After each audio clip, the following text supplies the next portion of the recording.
शहर का सबसे व्यस्त चौराहा, पीपल का पेड़। कालू और भोला राम अपने रोज के काम यानी भीख मांगने की तैयारी कर रहे हैं। सूरज अभी पूरी तरह उगा भी नहीं है, लेकिन भैया कालू का दिमाग चलना शुरू हो चुका था। अरे ओ भोला राम, ओ एक्टिंग के कच्चे खिलाड़ी, बिस्तर से उठ जा भाई, अब जरा अपनी शक्ल और बिगाड़। हाँ, आंखों के नीचे थोड़ा सा कोयला लगा ले ताकि ऐसा लगे कि तूने पिछले 3 जन्मों से सिर्फ हवा खाई है। और ये QR कोड वाला बोर्ड ठीक से गले में लटका। टेढ़ा क्यों रहता है हमेशा ये? अरे कालू भाई, सुबह सुबह इतनी जोर से मत चिल्लाओ, मेरा गला वैसे ही सूख रहा है। रात को सिर्फ आधा गिलास पानी पिया था और ये डिजिटल बोर्ड का धागा बहुत चुभता है गर्दन में।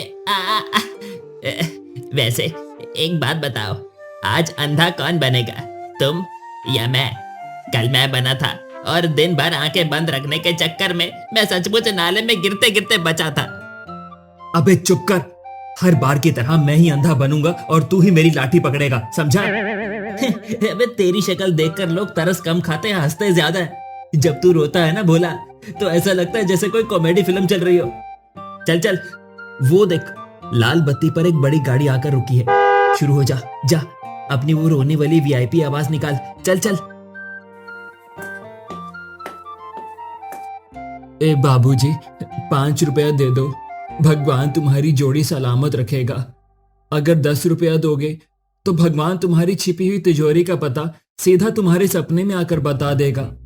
भगवान के नाम पर दे दे बाबा, इस अंधे की लाठी का सहारा बन जाओ बाबूजी।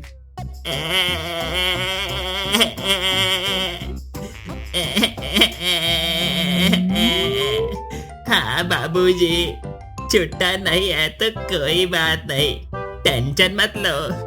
बाबा के गले में आधुनिक स्कैनर है, तुरंत स्कैन कर दो, पेटीएम कर दो, गूगल पे कर दो, फोन पे कर दो। डिजिटल इंडिया का डिजिटल भिखारी बाबूजी, दे दो, पुण्य मिलेगा। कंजूसी मत करो साहब, ऊपर वाला सब नोट कर रहा है, डायरी में लिख रहा है वो। शाबाश भोला, बहुत बढ़िया। देख, उस मफलर वाले साहब ने तेरी डिजिटल भीख वाली बात को सुनकर हंसते हुए 100 का कड़क नोट डाल दिया। तेरी रोने वाली एक्टिंग आज अंतरराष्ट्रीय स्तर की थी। शाम को कड़क अदरक वाली चाय और 2 गरम समोसे पक्के। सच में कालू भाई, 2 समोसे, आलू वाले ना, हरी चटनी भी मांग लेना ढाबे वाले से। दोपहर के करीब 2 बज रहे थे, धूप तेज थी। तभी चौराहे पर एक बड़ी चमचमाती काली मर्सिडीज कार आकर रुकती है। कार का शीशा पूरी तरह ब्लैक था। कार में बैठा था शहर का सबसे घमंडी और महाकंजूस बिजनेसमैन, सेठ धनी राम। ओए भोला, सो मत, देख देख, आज सबसे बड़ी मुर्गी फंसी है। मर्सिडीज कार है, गाड़ी का नंबर देख, 4 बार 7 लिखा है।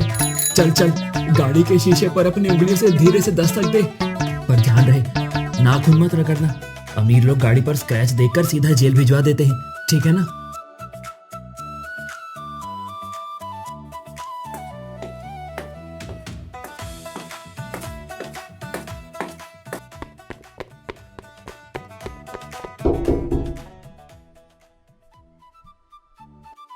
अरे माई बाप, बड़े लोग हो आप, इस गरीब असहाय पर तरस खाओ। गाड़ी चमचमा रही है आपकी, इस अंधे की किस्मत का ताला भी चमका दो मालिक। सिर्फ 100 रुपए दे दो मालिक, आपकी तिजोरी का साइज दुगना हो जाएगा। हाँ हाँ हाँ मालिक, गाड़ी का पेट्रोल बहुत महंगा है, हमें पता है। आपकी गाड़ी लाखों की है, पर हमारे पेट का इंजन भी खत्म है मालिक। 100 रुपए दे दो, नहीं तो 50 ही दे दो मालिक, दुआएं मिलेंगी। कार का शीशा बहुत धीरे धीरे नीचे होता है। अंदर AC की ठंडी हवा चल रही थी। सेठ धनीराम दोनों को बड़ी नफरत और हिकारत से ऊपर से नीचे तक देखता है और कार से बाहर अपना सिर निकाल कर चिल्लाता है, ए, दूर हटो मेरी गाड़ी से। फटे पुराने कपड़े लेकर मेरी इतनी महंगी कार गंदी कर रहे हो, शर्म नहीं आती है तुम दोनों को? अरे अच्छे खासे हट्टे कट्टे जवान हो, जिम जाने वाले सांड जैसे हाथ पैर सलामत है, फिर भी सड़क पर कटोरा लेकर भीख मांगते हो। कुछ काम क्यों नहीं करते हो हरामखोरो? देश की तरक्की पर तुम जैसे लोग बोझ बने हुए हो। अरे सेठ जी, सुबह सुबह इतना गुस्सा क्यों करते हो? बीपी बढ़ जाएगा, फिर डॉक्टर साहब मीठा और नमक दोनों बंद कर देंगे।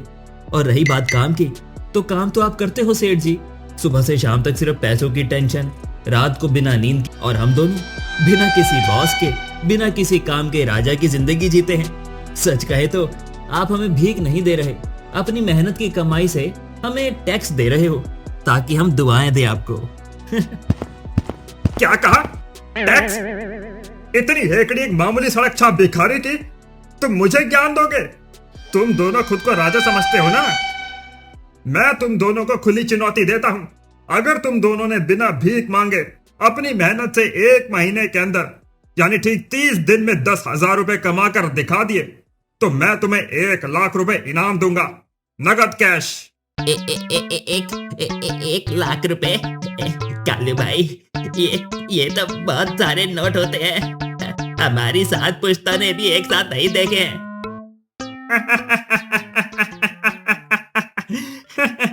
लेकिन मेरी बात पूरी सुन तो लो।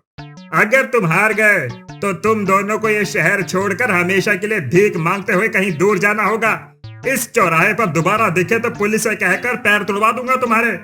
बोलो, मंजूर है या भिखारी बनकर ही जीना है? चुनौती मंजूर है सेठ जी। अपनी इस मर्सिडीज को ठीक 1 महीने बाद इसी तारीख को, इसी समय, इसी चौराहे पर लाना। हम भी देखते हैं कि मेहनत का पैसा कैसे कमाया जाता है और आपकी पैसों की अकड़ कैसी ढीली होती है।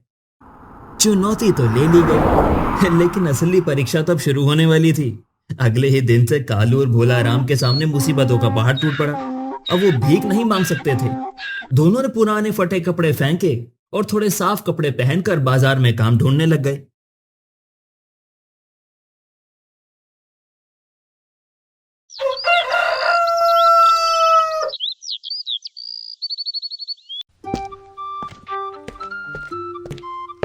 राम राम सेठ जी, दुकान पर कोई झाड़ू पोछा या सामान उठाने का काम मिलेगा क्या?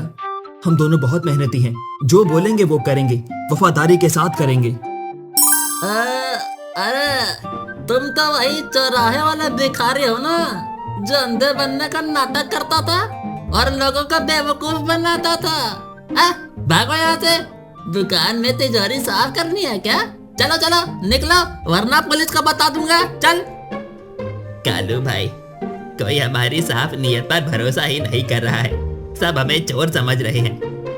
वो हार मानते नहीं और एक बहुत बड़े होटल के पीछे वाले दरवाजे से मैनेजर के पास जाते हैं। साहब, हम पढ़े लिखे नहीं हैं, पर आपके होटल के सारे झूठे बर्तन साफ कर सकते हैं, टेबल पोंछ सकते हैं। बस 1 महीने के लिए काम दे दो साहब। अच्छा, तुम दोनों हाल से अब काम करोगे। तुम दोनों को तो मुफ्त का माल खाने की आदत पड़ी हुई है। 2 दिन बर्तन साफ करोगे, तीसरे दिन फिर कटोरा लेकर किसी कोने में बैठ जाओगे। हमारे इतने बड़े VIP होटल की बदनामी करवाएगा क्या? चल, रास्ता नाप और निकल यहाँ से, यहाँ काम नहीं मिलेगा। कालू भाई, 4 दिन हो गए। हमारे पास जो 500 रुपए की पुरानी बचत थी, वो भी खाने में खत्म हो गई। मेरा पेट भूख के मारे अंदर धंस गया है। चलो ना कालू भाई, आज के दिन थोड़ा सा मांग लेते हैं। सेठ जी थोड़ी ना इस पार्क में चेकिंग करने आ रहे हैं। कोई देख भी लेगा तो बोल देंगे कि बस ऐसे ही हाथ फैलाकर रास्ता पूछ रहे थे। प्लीज भाई, भूख बहुत लग रही है। नहीं भोला, अगर आज हमने फिर से किसी के आगे हाथ फैला दिया ना, तुम्हारी बची कुची इज्जत और आत्मा हमेशा के लिए मर जाएगी। हम जिंदगी भर दूसरों की नजरों में और अपनी खुद की नजरों में सिर्फ लाचार भिखारी ही रह जाएंगे। मुझे वो शहर नहीं छोड़ना है भोला, जहां हमने अपनी पूरी जिंदगी बिताई है। चाहे भूखा मर जाऊं, पर अब किसी के आगे हाथ नहीं फैलाऊंगा। हौसला रख मेरे भाई, हौसला रख।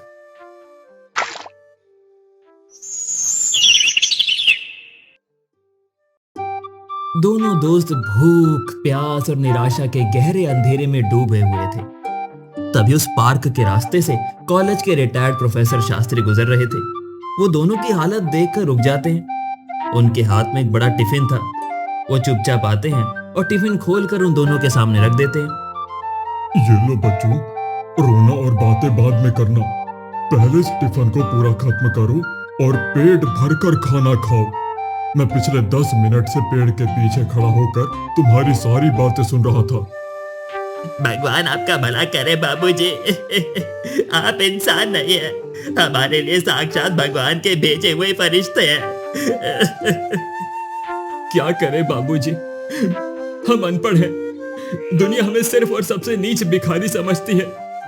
कोई हमें अपनी दुकान की सीढ़ियों पर कदम भी नहीं रखने देता है। हमारी तो पैदाइश ही खराब है, किस्मत ही फूटी है हमारी। कालू, तुम्हारी किस्मत खराब नहीं है बेटा, बल्कि तुम्हारी सोच का दायरा छोटा है। तुमने खुद को एक पिंजरे में बंद कर रखा है। मुझे एक बात बताओ, जब तुम चौराहे पर भीख मांगते हो तो राह चलते अनजान लोगों को अपनी बातों से कैसे रोक लेते हो? लोग रुकते हैं, मुस्कुराते हैं और जेब से पैसे निकाल कर देते हैं। ऐसा क्यों होता है, बताओ।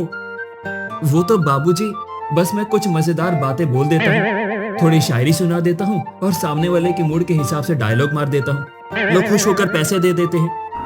बस यही तो तुम्हारी सबसे बड़ी ताकत है मेरे बच्चे। इस दुनिया की भाषा में बातचीत करने की कला, यानी कम्युनिकेशन स्किल्स और मार्केटिंग कहते हैं इसे।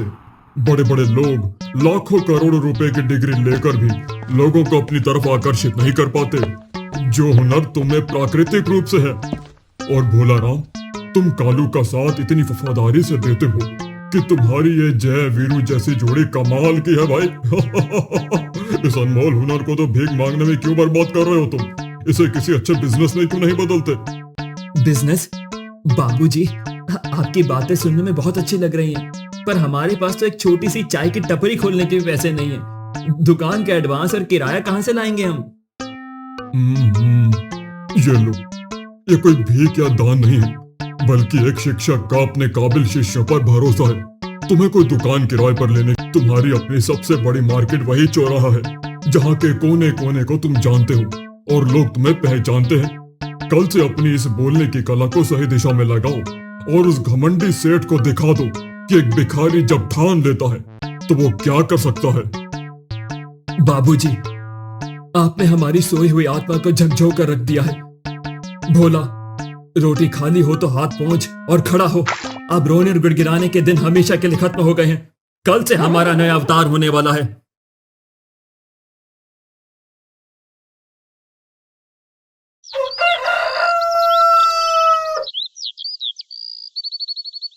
अगला दिन हुआ। उस पीपल के पेड़ के नीचे, जहां कभी भीख का कटोरा सजता था और लोग दूर से ही निकल जाते थे, आज वहां एक छोटी लेकिन बेहद आलीशान और साफ सुथरी टेबल सजी हुई थी। सफेद कुर्ता पैजामा पहने कालू चाय के पीतल के बर्तनों को चमका रहा था और भोलाराम गर्मा गर्म खिले खिले इंदौरी पोहे की कढ़ाई में चमचा चला रहा था। आइए आइए बाबूजी, आइए बहन जी, कड़क स्पेशल इलायची वाली चाय और मसालेदार गर्मा गर्म पोहा खाइए, ऐसा कि याद रहे हमारी यारी और चुटकी में मिल जाए आपकी टेंशन सारी। अरे तुम तो वही कालू भिखारी हो ना जो अंडा बनते थे। आज ये नाटक क्यों रच रहे हो भाई? कहीं पोहे में नशा मिलाकर लूटने का इरादा तो नहीं है? नहीं नहीं साहब, अब भीख मांगने का पुराना जमाना गया, अब मेहनत का नया सिक्का चलेगा। आप एक बार चेक कर तो देखिए, अगर हमारा पोहा और चाय अच्छी ना लगे तो 1 रुपया भी मत देना साहब, ये हमारे आत्मसम्मान की दुकान है। अरे बाप रे, कालू, भोलाराम, ये पोहा तो सच में अमृत जैसा है भाई। क्या बात है! इतना गजब का स्वाद तो मैंने शहर के 5 स्टार होटल में भी नहीं चखा। क्या बात है भाई, मजा आ गया। शुक्रिया साहब, शुक्रिया। दिल से बनाते हैं और बड़े प्यार से खिलाते हैं, तभी तो हमारे ग्राहक सब काम छोड़कर दौड़े आते हैं। अरे जरा साहब को कड़क स्पेशल मलाई मार के चाय पिलाओ। है बोला, अभी लाया कालू भाई, गर्मा गर्म चाय। देखते ही देखते 15 दिन बीत गए। कालू और भोलाराम की दुकान पूरे शहर में आग की तरह मशहूर हो गई। जो लोग पहले इन्हें देखकर मुंह फेर लेते थे, अब वो कालू के मजेदार चुटकुले सुनने और भोलाराम के हाथों का स्वाद चखने के लिए अपनी बड़ी बड़ी गाड़ियां रोककर लाइन में खड़े होते थे। दुकान पर पैर रखने तक की जगह नहीं। वो रोज का 3 से 4 हजार रुपए कमाने लगे थे। लेकिन ये कामयाबी शहर के कुछ जलने वाले लोगों को हजम नहीं हो रही थी, विशेषकर सेठ धनी राम का एक खास वफादार चमचा और गुंडा जिसका नाम जग्गू था। उसने ये सब देख कि अगर ये भिखारी शर्त जीत गए तो सेठ जी की तो नाक कट जाएगी। जग्गू ने एक खतरनाक प्लान बनाया।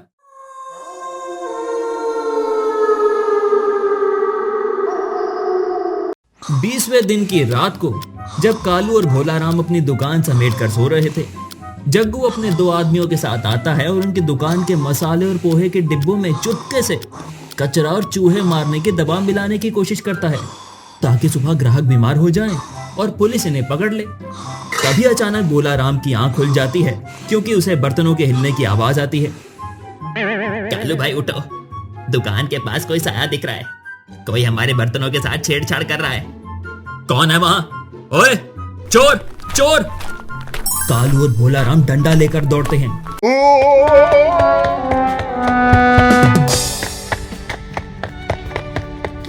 भोला राम फुर्ती से दौड़कर जग्गू का पैर पकड़ लेता है और उसे जमीन पर गिरा देता है। जग्गू के हाथ से जहर की पुड़िया नीचे गिर जाती है। ओए जग्गू, तू तो सेठ धनी राम का आदमी है ना? तेरी इतनी हिम्मत कि तू हमारी मेहनत की दुकान में जहर मिलाने के लिए आया था? बोल बोल, किसने भेजा है तुझे? क्या सेठ जी ने भेजा है तुझे? नहीं नहीं नहीं कालू भाई, सेठ जी को इस बारे में कुछ नहीं पता। मैं तो बस अपनी तरफ से उनका वफादार बनने के लिए तुम्हारी दुकान बंद करवाना चाहता था ताकि तुम शर्त हार जाओ। मुझे माफ कर दो, पुलिस को मत बुलाना प्लीज। छोड़ना मत कालू भाई इसको, इसने हमारे ग्राहकों की जान लेने की कोशिश की है। जग्गू, हम पुलिस को नहीं बुलाएंगे क्योंकि हम कमजोरी से नहीं, अपनी मेहनत से जीतना चाहते हैं। जा अपने सेठ से कह देना कि कालू और भोला राम को रोकने के लिए अब तुम्हारी सारी चालें छोटे पड़ जाएंगी। भाग यहां से।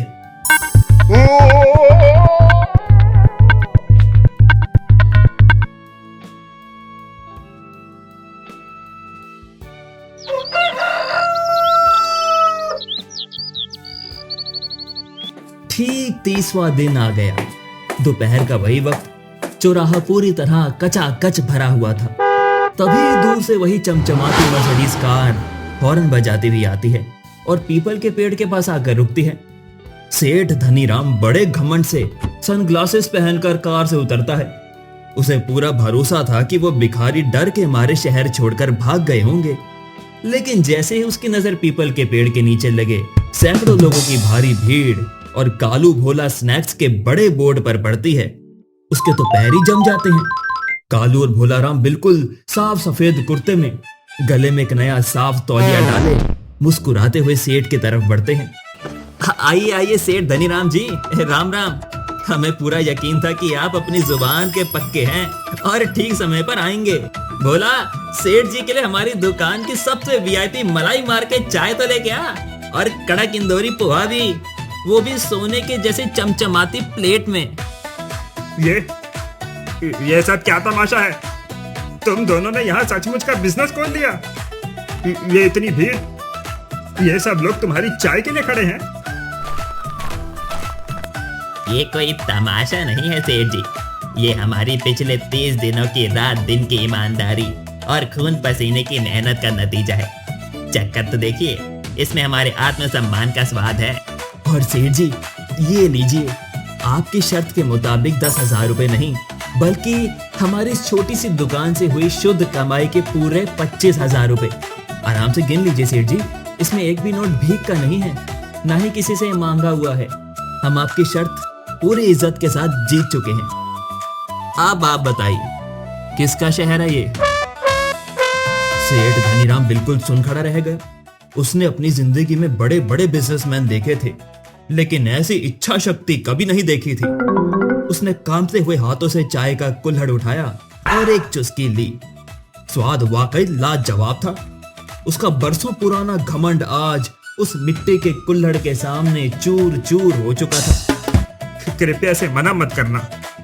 नहीं नहीं सेठ जी, हमें ये 1 लाख रुपए का चेक बिल्कुल नहीं चाहिए। इसे वापस आप अपनी जेब में रख लीजिए। क्या 1 लाख रुपए? तुम एक झटके में इतनी बड़ी रकम मना कर रहे हो? क्यों कालू, क्यों भोला राम? क्योंकि सेठ जी, उस दिन कार से उतरकर जो आपने हमें कड़वी डांट पिलाई थी और ये चुनौती दी थी, उसने हमें जो इज्जत, आत्मसम्मान और सिर उठाकर समाज में जीने की जिंदगी दी है ना, उसकी कीमत दुनिया के सारे अरबों रुपए से भी कई गुना ज्यादा है। बिल्कुल ठीक कहा भोला ने। अगर उस दिन आपने हमें धुतकारा नहीं होता, हमारा अपमान नहीं किया होता, तो आज भी हम इसी पेड़ के नीचे हाथ फैलाकर लोगों के सामने गिड़गिड़ा रहे होते और अपनी जिंदगी बर्बाद कर रहे होते। आपने अनजाने में ही सही हमारी भीख मांगने की उस गंदी आदत को छुड़वाकर हमें अपनी मेहनत का राजा बना दिया है। हमारा असली इनाम तो हमारी ये दुकान है, हमारी ये इज्जत और इन सब लोगों का प्यार है सेठ जी। हमें इस कागज के टुकड़े की कोई जरूरत नहीं है। बस आप कभी कभार अपनी बड़ी गाड़ी से उतरकर हमारी दुकान पर इस गरीब भाई की चाय पीने आ जाइए करेगा बस। हमारे लिए यही सबसे बड़ा सम्मान होगा। सेठ धनी राम की आंखों में आंसू आ जाते हैं। वो पहली बार अपनी मर्सिडीज और अपने अरबों रुपए के घमंड को भूलकर आगे बढ़ता है और दोनों दोस्तों को कसकर अपने गले से लगा लेता है। वहां खड़ी पूरी जनता तालियों की गड़गड़ाहट से उस पूरे चौराहे को गुंजा देती है। कालू और भोला राम आज सचमुच के करोड़पति बन चुके थे, पैसों से नहीं बल्कि अपने आत्मसम्मान और मेहनत से। तो मेरे प्यारे दोस्तों, कालू और भोला राम की इस लंबी, मजेदार और जज्बाती कहानी से हमें अपने जीवन के लिए क्या सीख मिलती है? परिस्थिति चाहे कितनी भी खराब क्यों ना हो, दुनिया चाहे आपको कितना भी निकम्मा या बेकार समझे, अगर आपके पास एक सच्चा दोस्त है जो आपका साथ ना छोड़े और आपके भीतर अपनी सोच को बदलने की थोड़ी सी भी हिम्मत रखता हो, तो आप जिंदगी की हारी हुई बाजी को भी पलट सकते हैं। दूसरों के सामने हाथ फैलाना बंद कीजिए, चाहे वो पैसों के लिए हो, किसी नौकरी के लिए हो, सम्मान के लिए हो या फिर किसी प्यार के लिए हो। अपने भीतर छुपे हुए इस अनोखे हुनर को पहचानिए, उठिए, कमर कसिए और इतनी खामोशी से मेहनत कीजिए कि आपकी सफलता पूरी दुनिया में शोर मचा दे। खुद को इस काबिल बनाइए कि दुनिया आपको झुककर सलाम करे, ना कि आपको किसी के आगे झुकना पड़े। अगर इन दो दोस्तों की इस कहानी ने आपके दिल को किसी कोने को छुआ भी हो और आपको आगे बढ़ने की प्रेरणा दी हो, तो कमेंट बॉक्स में पूरे जोश के साथ कालू भोला जिंदाबाद जरूर लिखें।